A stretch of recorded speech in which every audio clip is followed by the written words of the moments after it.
오늘 본문 말씀은 너무나 잘하는 말씀이죠. 특히 5절에 너희는 이 마음을 품어라 곧 그리스도 예수의 마음이니 이렇게 나오죠. 예수님의 마음을 품어라. 예수님의 마음을 간직하고 살아라. 빌립보서는 어떤 교회일까요? 빌립보서는 사도 바울이 개척한 교회죠. 그 개척한 교회에 편지를 지금 보내는 거죠. 그래서 빌립보서에 두 가지 특징이 있습니다. 첫 번째는 이것이 옥중서신이라는 거죠. 감옥에서 이 글을 썼어요. 로마 감옥에 있을 때에 내일이 어떻게 될지 몰라요. 그 당시에는 그냥 뭐 황제든지 누가 내일 죽이라면 죽이니까 죽음 앞에서 쓴 글이죠. 거기서 편히 있는 게 아니라 어려운 고생하면서 그 당시에 무슨 인권이 있겠어요? 참 힘들게 살면서 이 편지를 쓴 거죠. 근데 또 두 번째 특징은 뭐냐면 이 옥중서신과 전혀 대지적으로 실학의 복음, 기쁨의 서신이라고 하는데 여기 보면 기뻐하라, 즐거워하라 이런 얘기들이 참 많이 나와요. 그러니까 어떻게 보면 최악의 상황에서 기뻐하라, 즐거워하라 이런 얘기를 썼다는 거죠. 이 신앙이 뭔지를 여기서 우리에게 알려준다는 것입니다. 사도 바울은 빌립보 교회에 대한 애정과 또 성도로서의 어떤 기쁨이 또 내재된 글이죠. 그래서 주 안에서 항상 기뻐하라, 내가 다시 말하는 기뻐하라. 참 이것이 의미가 큰 것 같아요. 교도소 감옥 생활을 하는 사람이 이 말을 했다는 거죠. 좀 다르잖아요. 그만큼 참 열악한 환경인데도 불구하고 사도 바울은 이 편지 속에는 큰 기쁨과 감사로 가득 차 있었다는 것입니다. 그래서 빌립보의 어떤 또 교회의 특징이라고 할 수 있는 것은 장점과 단점이 있어요. 사람 사는 곳이 다 그렇죠. 다 좋을 수만 없고 다 나쁠 수만 없잖아요. 빌립보 교회도 사실 좋은 것도 있지만 문제도 있어요. 첫 번째 빌립보 교회가 참 좋은 교회가 된 것은 뭐냐면 사랑을 실천하는 교회였어요. 이 교인들은 헌신이 있었고요. 되게 열심히 많았어요. 이게 장점이죠. 이를테면 사도 바울이 선교하는데 되게 많은 큰 도움을 줬어요. 뒤에서 후원을 많이 해줬고 또 로마 감옥에 있을 때에 우리가 얘기 말로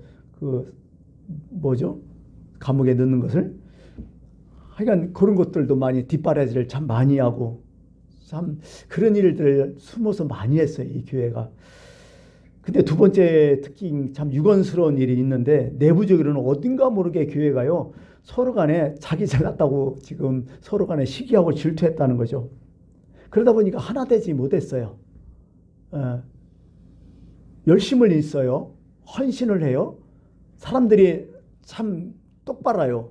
근데 이상하게 하나가 되지 못해요. 서로 마음이 안 맞아요.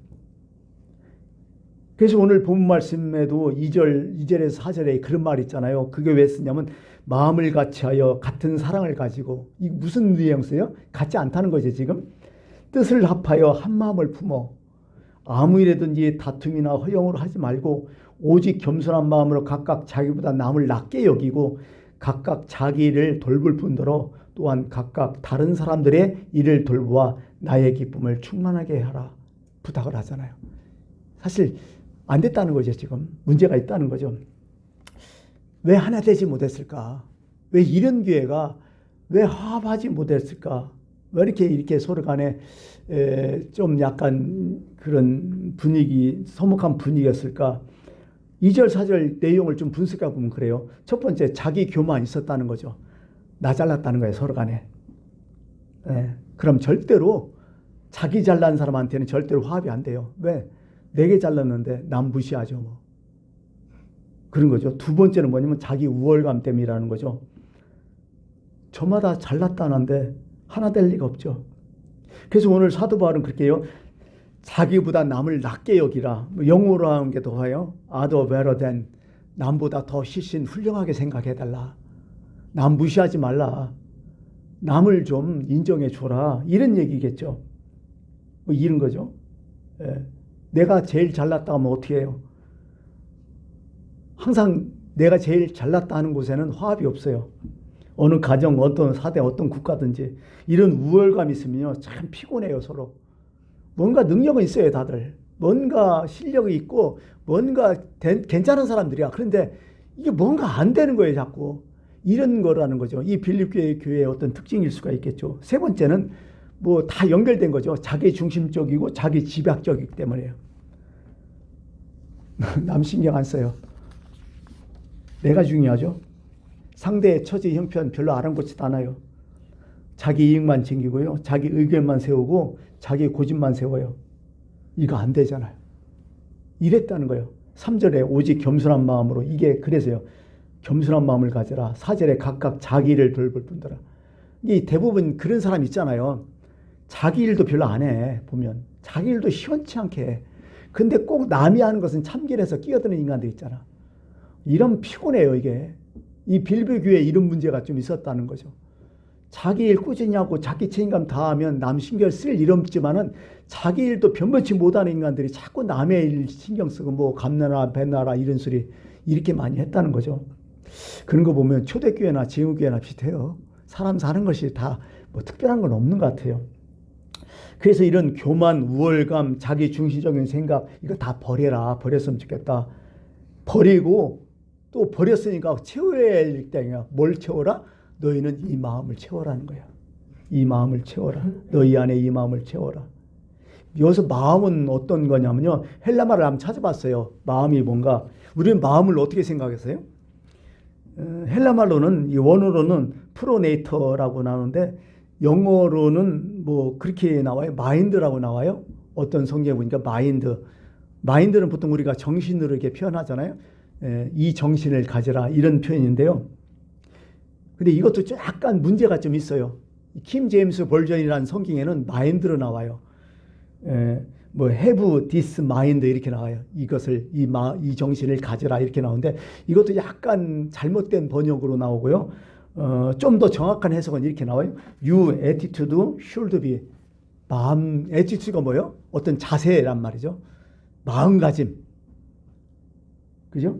마음의 상태 이것을 얘는 거죠. 어떤 뭘 하려면 넌 자세가 흘렀어 이렇게 하잖아요. 자세가 중요하다는 거죠. 자세, 애티튜드가 정확한 번역이라고 여기 나오고 있습니다. 이게 너희는 이런 자세를 가져라. 이런 마음가짐을 가져라. 이런 뜻이겠죠. 그래서 여러분은 예수님이 지니셨던 마음의 자세를 여러분 마음에도 간직하십시오. 이런 뜻으로 해석할 수가 있어요. 마음의 자세를 가져라. 이렇게 되는 거죠. 예수님과 동상이몽하지 말고 예수님과 이신점심하라. 이런 뜻으로 이건 해석할 수 있는 것입니다. 어떻게 보면 모든 문제가 딱 터졌을 때, 그 문제를 뭐 원인을 캐고 가면 딱 두 가지 나와요. 내가 보니까 요즘. 첫 번째 뭐예요? 다 돈 문제가 다 결부돼 있어. 모든 것이. 정치, 경제 뭐 말할 것도 없이 이 사회 모든 문제는 다 돈 문제가 다 결부돼 있어. 그죠? 돈이요. 돈 때문에 그래요. 또 두 번째는 뭐예요? 마음의 문제예요, 다들. 마음이 그러니까 마음의 문제라는 거죠. 겉으로 드러난 것들은 다 그냥 깃털이고 몸통은 다 마음의 문제, 때로는 돈의 문제라고 할 수 있는 것입니다. 사실 우리 역사를 봐도 해방 이후라든지 뭐 해방 전에도 그렇겠지만은 해방 이후 늘 외쳤던 것이 뭐예요? 하나 되었다는 게 늘 외쳤잖아요. 이승만 정권이 했던 얘기가 뭐예요? 자유당? 유명한 연설이 늘 하잖아요. 뭉치면 살고 흩어지면 죽습니다. 뭐 죽는다 이런 얘기를 했죠. 단결됐나요? 뭉쳐졌나요? 왜 안 뭉쳐졌어요? 그거 간단해요. 내 중심으로. 나 이익 중심으로. 내 주장으로 뭉치라는데 누가 뭉쳐지겠어요, 그게. 자기 희생 없이 남의 희생을 감해서 뭉치라는 건 말도 안 되는 거야, 이건. 대부분 그런 식으로 뭉치자고 자꾸 했던 거야, 요즘은. 요즘 지금까지 그게 다 나오는 거죠. 그래서 뭐 맨날 국민 통합이라든지 무슨 대화라든지 무슨 회동이라든지 뭐 오창 회동이라든지 뭐 별 얘기 다 하는데요. 딱 만나면 뭐해? 서로 각자 생각, 각자 의견만 하고 딱 끝나는데 같이 밥 먹자고? 무슨 의미가 있어요? 자기 거 내놓지 않고 내 중심으로 내 지적적으로만 다 뭉치자가니 이거 말이 안 되는 거죠. 이런 것들은. 이것은 그리스 예수의 마음이 아니라는 거예요. 세상의 마음은 돼도 참 안 되는 거예요. 사실 마음을 합친다는 게 참 힘들어요. 자기 희생 없이면 절대로 마음 합쳐지지 않아요. 자기가 뭔가 내려놓아야만이 뭔가 합쳐지지, 자기 거 고집하면서 너 내려놓고 내 마음에 합쳐라 때려주게 두고 안 돼요. 이건 세상이 가면 갈수록 더 안 될 것 같아요. 참 그런 것 같아요. 30년 40년 평생 산 부부도 하나 되지 못한 부부가 봐 이런 모습이에요. 사실 알잖아요. 자기 거 완전히 포기하고 내려놓기 전에는 하나 되지 못하죠. 어떤 부부가 이 얘기 듣고 한마디 했어요. 우리 부부는 노또 부부라고. 노또 부부래. 자기네 부부는. 노또 부부라고. 노또 좋잖아요. 왜 노또 부부냐 했더니 징그럽게 안 맞는데요. 노또가 750만 분의 1이라며 우리 부부는 징그럽게 안 맞는다. 노또 부부래요. 우리는.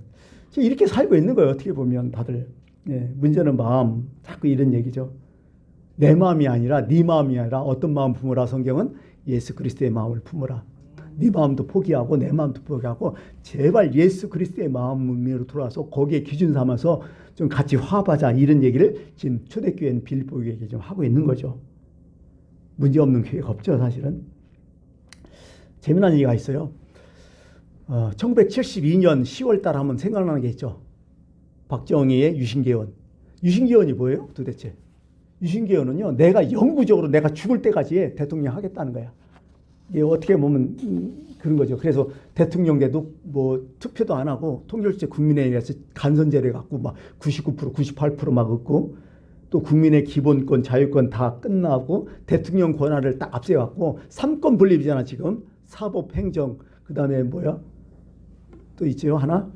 예. 자꾸 요즘 까먹어져요. 예. 하여간 이 입법권까지 이게 국회권까지 다 가지고 3권을 통합됐어요 이 당시에. 예. 그래서 첫 번째 한 일이 뭐였어요? 이 나라의 태표풍제를 물리치자 해갖고 그 명분을 가지고 했던 것이 뭐냐면 유행가 금지시키고 모든 것을 다 검열하고, 또 두 번째 여자들은 뭐 했을까요? 윤복희가 처음 우리나라에 입고 온 옷이 있죠. 미니스커트. 미니스커트 그때 유행이었거든요. 미니스커트 못 입게 하고. 또 남자들은 뭐 했을까요? 장발이었죠. 아마 여기 계신 분들 일부러 장발 키운 분들 많이 어깨까지 막 키웠잖아요. 일부러 반항해서 많이 키웠잖아요. 이런 시대였어요. 이런 시대. 하여간 그래서 이제 경찰들이 뭐 갖고 다녔어요? 항상 잣대 갖고 다녔어요. 여자들 치마 몇 센치 갖고 하고, 남 또 뭘 갖고 할까요? 그 바리깡. 그래갖고 장발들 밀어버리고 막 그랬거든요. 하여간 그런 시대인데 어느 교회에서 한 청년이 예배당에 딱 나왔는데 장발에다가 그것도 수원까지 이렇게 길렀어. 용케 피해가지고 장발 안 걸리고 피해 다니고 수영까지 기른 한 청년이 있었어요. 한 장로님이 그걸 봤어. 보기가 되게 민망했잖아요. 그러니까 어떻게 목사님한테, 목사님 단속 경찰한테 일러갖고 제 머리 좀 깎게 하죠. 이렇게 이제 얘기했어요. 그랬더니 목사님이 내버려 두세요. 무슨 사연이 있겠죠. 하고 이제 만류했어요. 일단 예배가 끝나고 목사님이 그 청년을 불렀어요. 불러가지고 이제 상담을 했어요. 그 물었죠. 너 왜 이렇게 머리를 길게 깎고 다니고 수염도 이렇게 길고 다니냐 했죠. 그랬더니 청년이 한동안 아무 대답이 없어요. 머리만 숙이고 거의 어깨만큼 막 장발 됐으니까. 그러더니 조금 있다가 고개를 딱 들더니 벽에 있는 액자를 딱 보는 거야. 한참 액자를 주시하고 있어요. 벽에 있는 액자를. 그래서 뭘 보나 했더니 예수님의 사진이 거기 있는 거야. 예수님에는 장발에다 수염 길렀잖아요. 그러면서 한마디 해요. 예수님 닮고 싶어서요. 그런 얘기를 하더래요. 여러분, 뭘 담는다는 거예요? 외모 담는 거 아무 소용 없어. 마음을 담아야죠. 그래서 오늘 마음을 얘기하는 거죠. 그 복음성가 하나 있잖아요. 얼굴만 예쁘다고 여자냐, 마음이 고와야 여자지. 그 복음성가 아니에요? 뭐 그런 것들이죠. 그래서 오늘 우리는 뭐 담는다는데 외형만 담잖아요. 겉만 닮아야. 그게 아니라 마음을 담아라. 마음 자세, 마음가짐 좀 닮아라. 오늘 이런 얘기를 하는 거죠. 그러면 예수님의 마음가짐이 뭐였냐는 거예요. 오늘 본문에서 예수님의 마음가짐이 세 가지였다는 거죠. 어떤 마음이야? 본문에서 7절 오히려 자기를 비웠다고 얘기해요. 자기를 비웠다. 비운다는 것은 헬라 말로 에케노센이라고 해요. 에케노센인데 여러분 이건 뭐냐면 우리나라 말로 해석하면 여러분 자동차를 타고 가다 기름이 딱 떨어지면 우리는 뭐 당했다고 해요? 앵꼬 당했다고 하죠. 그게 앵꼬가 바로 에케노센이에요. 엠프티죠. 엠프티드 힘셀프 자기 스스로 앵꼬를 시켰다. 이런 얘기예요 사실은. 싹 비웠다는 얘기죠. 뭘 비웠다는 거예요 도대체? 오늘 말씀을 정확히 보니까 뭐예요? 자기를 비웠다는 거면 본체를 비웠다. 하나님의 형체를 비웠다는 거예요. 하나님의 어떤 신분을 비웠다는 거야. 자신의 가장 귀한 본질을 비웠다는 거야. 이게 에케노센이에요. 예수님은 이렇게 비웠다는 거야. 우리는 비웠다고 하면서 실제적으로 본질을 안 비우잖아요. 엉뚱한 거 대충 하나 비워놓고 비웠다고 하잖아요. 아니요. 예수님은 본체를 비웠다고 얘기해요. 비웠다고 해요. 자신을 버렸다. 그러니까 자신을 비웠으니까 예수님이 인간 되신 거야. 인간한테 맞춰주신 거야. 이게 너무 중요한 거죠 사실은. 예수님은 하나도 안 비우고 너 나처럼 되라 하면 세상 누구도 인간 돼도 때려 죽여도 예수님처럼 된 사람 없잖아요. 근데 오히려 예수님 뭐예요? 자기를 싹 비워놓고 뭐 갔다가 인간으로 가버린 거야. 그래서 예수님과 우리가 하나 될 수 있는 거야. 바로 이런 모습이라는 거죠. 그리고 두 번째는 내가 뺏긴 것이 아니라 내가 스스로 비웠다고 얘기하는 에케노센이 그런 뜻이에요. 자동사예요. 내가 포기했다는 거예요. 예수님께서 항상 그런 말씀하시잖아요. 나는 양을 위하여 목숨을 스스로 버렸노라. 이는 내게서 빼앗는 자가 있는 것이 아니라 내가 스스로 버렸노라. 이런 말씀하셔요. 그게 바로 이런 뜻이죠. 사실 자기를 완전히 내려놓아야만이 사실은 하나 될 수 있어요. 하나님과 하나 될 수 있고 또 이웃과도 하나 될 수 있다는 얘기죠. 고아의 아버지 조지 물러가 그런 얘기를 하대요. 그가 쓴 이 글을 누가 썼냐? 피어슨이라는 사람이 썼는데 거기에 글이 그렇게 나오더라고요. 한 번은 조지 물러에게 얘기했어요. 아니 당신은 그토록 살면서 이렇게 엄청난 일을 하셨는데 그 이유가 뭡니까? 이렇게 엄청난 일을 할 수 있었습니까? 했더니 조지 물러가 이렇게 딱 대답해요. 어느 순간 조지 물러가 죽던 날이 있었습니다. 자기 자신이 죽던 날이 있었다는 거야. 완전히. 무슨 계기로 조지 물러가라는 존재가 완전히 죽었고 완전 깨어지고 없어버린 날 그런 경험이 한번 있었습니다. 그러더라고요. 그 맞는 얘기 같아요. 내가 한번 깨어지고 죽는 날이 있어야 사람 겸손해지는 것 같아요. 예. 여러분 어떻습니까? 여러분은 얼마나 비웠습니까? 얼마나 앵꼬 시켰습니까? 자신을. 한번 스스로 생각해 봐야 돼요. 인간은 내일 죽는다는 사람들은 철학자가 하는 얘기죠. 인간의 죽음에 대해서 얘기하고 기독교인은 어떤 사람일까요? 나는 어제 이미 죽었다는 사람이 기독교인들이에요. 사실은. 그래서 사도 바울이 뭐라고 해요? 내가 그리스도와 함께 십자가에 못 박혔다고 얘기하잖아요. 내가 거기서 나도 죽었다는 거야. 그래서 내가 이제 사는 것은 내가 사는 것이 아니라 그리스도 예수께서 다시 사시는 거라고. 지금 내가 육체 가운데 사는 것은 나를 사랑하시고 나를 위하여 십자가를 지신 예수를 위해서 사는 것이라고. 이게 깨어진 사람이 고백이에요. 사실은. 그렇잖아요. 그러면서 계속 얘기해요. 그리스도 예수의 사람들은 예수 믿는 사람 누구냐? 육체와 함께 정욕과 탐심을 십자가에 못 박은 사람들이라고. 그 다음에 형제들아 내가 그리스도 예수 안에서 우리 주 안에서 가진 바 담대한 것은 뭐냐면 나의 자랑을 두고 다는 나는 날마다 지금도 죽는다고. 한 번 죽었지만은 계속 앵꼬 자꾸 나를 앵꼬 시킨다고. 그런 얘기를 해요. 나라는 존재는 장사돼서 십자가에 끝난다. 근데 내가 죽은 것이 아니라 내가 그리스도와 다시 한번 살고 있다. 이게 자기를 비웠다는 얘기예요. 근데 예수님은 어떻게 보면 하나님의 본체를 깨버렸잖아요. 딱 앵꼬 시켜놓고 바로 우리와 합해서 우리와 지금 함께 다시 살고 계시는 거야. 그게 바로 예수님의 모습이었다는 거죠. 그래서 예수님과 우리가 하나 될 수 있던 이유가 예수님이 깼기 때문에 그랬다는 거죠. 두 번째는 자기를 낮춘다는 얘기 있잖아요. 사람의 모양, 8절에 사람의 모양으로 나타나서 자기를 낮추셨다는 거죠. 낮춘다는 것도 한번 찾아봤어요. 헬라어로. 에타메이노센, 철저히 자기를 비하시키다 이렇게 해석이 되더라고요. 뭐 한마디로 겸손이에요. 이건. 예, 겸손이었다는 거죠. 아까 계속 했잖아요. 하나님의 아들의 신분이지만 어떻게 해요? 상대방의 신분으로 바꿔버린 거예요. 자신을. 내가 사랑하는 사람의 형체로, 내가 위하는 자의 어떤 처지로 자신을 바꿔버린 거예요, 예수님이. 그래서 예수님이 우리를 불쌍히 여겼던 거야. 그래서 예수님이 우리를 지금도 이해하고 계시는 거야. 세상에 이런 신이 어디 있어요? 이 세상 신 중에서 보통 인간을 가지고 장난치고 부릴러가고 권세 불러가지 이렇게 자신을 낮춰서 우리와 같이 되는 신이 세상에 어디 있어요? 그래서 이분이 바로 창조자라는 분이야. 바로 이런 분이죠. 사실은 내가 낮추지 않으면요, 지금도 그런 것 같아요. 내가 낮추지 않으면 주의 뜻을 알지 못해요. 솔직한 얘기로. 낮추야만이, 내가 진짜 낮아져야만이, 아, 예수님 마음이 이런 마음이었구나, 이걸 깨달을 수 있다는 얘기죠. 우리 이거 다 알잖아요. 그죠? 어떤 납비하고 제자들하고 이제 대화가 있었는데, 뭐 납비가 그렇게 얘기했대요. 선생님, 진리라는 것은 길에 있는 돌처럼 뭐 너무 널렸다는데, 어디든지 막 진리가 있다는데, 사람들은 왜 진리를 터득하지 못할까요? 그랬더니 납비가 그렇게 얘기하더래요.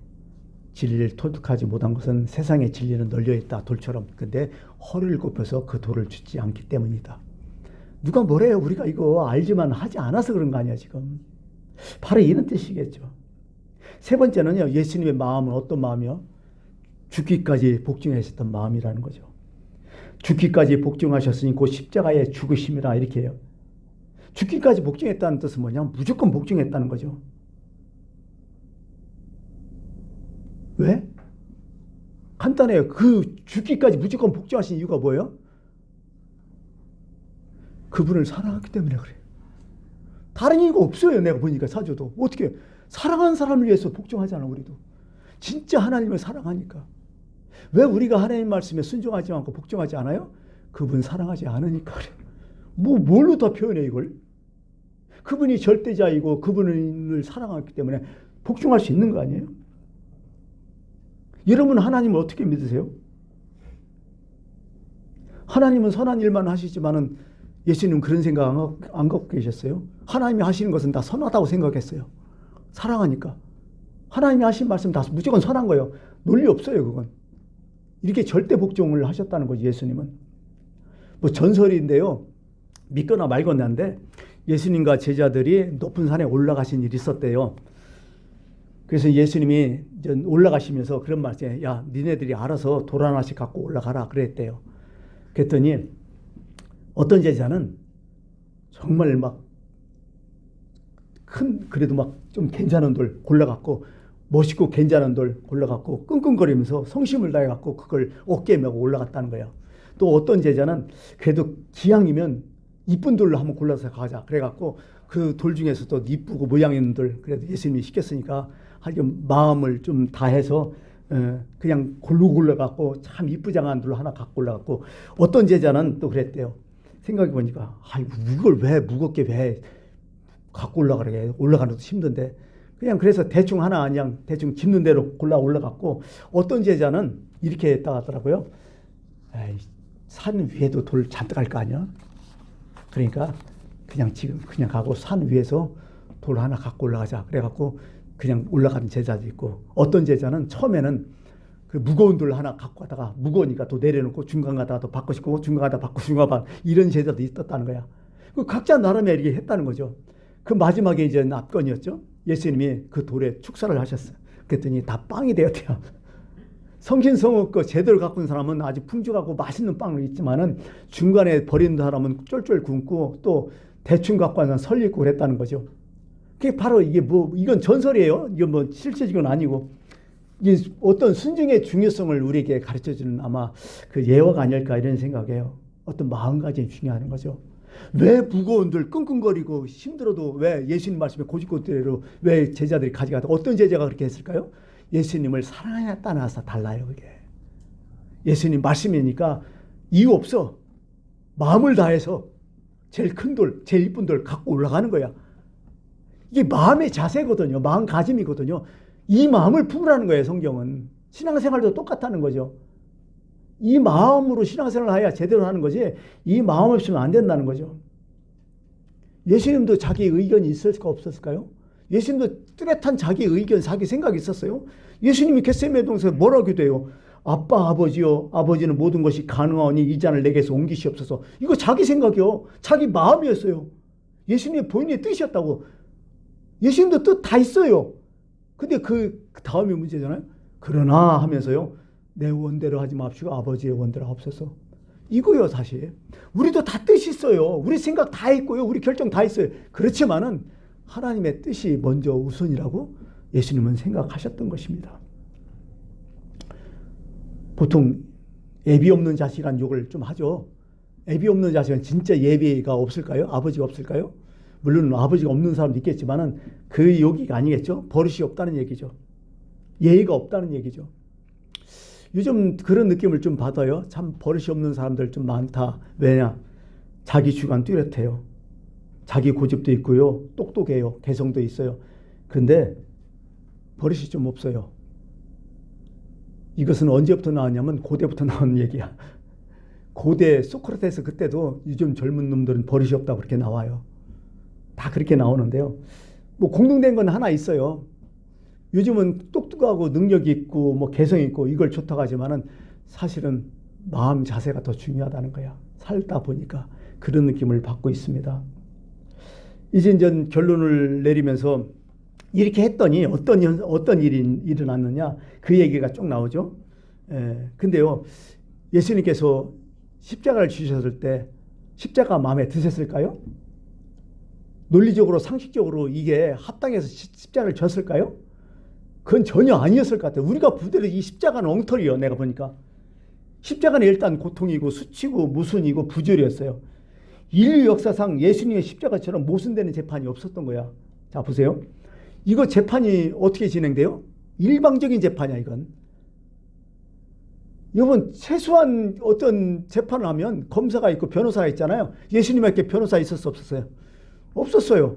그리고 이것은요 일단은 뭐예요? 재판이 어떻게 진행됐어요? 일단은 예수님을 죽이자 해놓고 시작한 재판이야. 이미 결정된 것을 재판의 형식을 통해서 해버렸던 거야. 참 무서운 재판이죠. 근데 예수님이 뭘 해도 죽어. 이건 어쩔 수 없는 재판이었다는 거죠. 일방적이었다는 거죠. 그 다음에 재판이 또 속전속결했어요. 생각해봐요. 하루에 아침 새벽부터 재판받아서 저녁에 죽이는, 저녁도 아니죠. 낮에 죽이는 재판이 세상에 어디 있어요, 이 세상에. 이렇게 막 속전속결을 해버린 거야. 그리고 새벽에 무슨 재판을 여는 인간들이 어디 있어요. 유대 율법에서도요, 절대로 새벽에 열지 말래요. 왜? 새벽에는 정신이 몽롱하니까 해가 뜨고 해서 해가 뜨고 맑은 대낮에 하자고 재판하고 율법에 나와 있는 거예요, 이게. 근데 새벽부터 예수님 고발해갖고 재판시키잖아요. 이런 거지. 그리고 거짓 증거하는 사람들이 쭉 나왔지만 그들 스스로 다 안 맞았잖아. 자기 스스로 의아했잖아. 그 재판장 본디오 빌라도는 어떻게 생겼어요? 예수님 무죄를 계속 주장했잖아요. 세상에 이런 부조리가 어디 있어요? 나 따져보니까. 근데 왜 예수님 십자가를 졌어요? 하나님의 뜻이었기 때문에. 그냥 져버린 거야. 그 재판의 부조리 넘어서 누가 중요했어요? 하나님의 뜻이 더 중요했다는 거야. 그래서 십자가를 진 거야. 왜? 뭐가 중요한데? 그게 제일 중요했기 때문에요. 바로 그런 거죠. 이렇게까지 복종하셨어요. 그랬더니 9절 11절에 9절에 11절에 이렇게 얘기하죠. 이름으로 하나님이 그를 지극히 높여 모든 이름 위에 뛰어난 이름을 주사 하늘에 있는 자들과 땅에 있는 자들과 땅 아래에 있는 자들과 모든 무릎을 예수의 이름에 꿇게 하시고 모든 입으로 예수 그리스도를 주라 시인하여 하나님 아버지께 영광을 돌리게 하셨느니라. 천국 가봐야 알아. 이 얘기 듣고 천국 가봐야 알겠구나. 지금 세상에서 뭐 어쩌고저쩌고 기고 날르고 아무 소용없어요. 천국 가야 한다. 또 하나 생각나는 구절이 현재의 고난은 장차 우리에게 나타날 영광과 족이 비교할 수 없었다.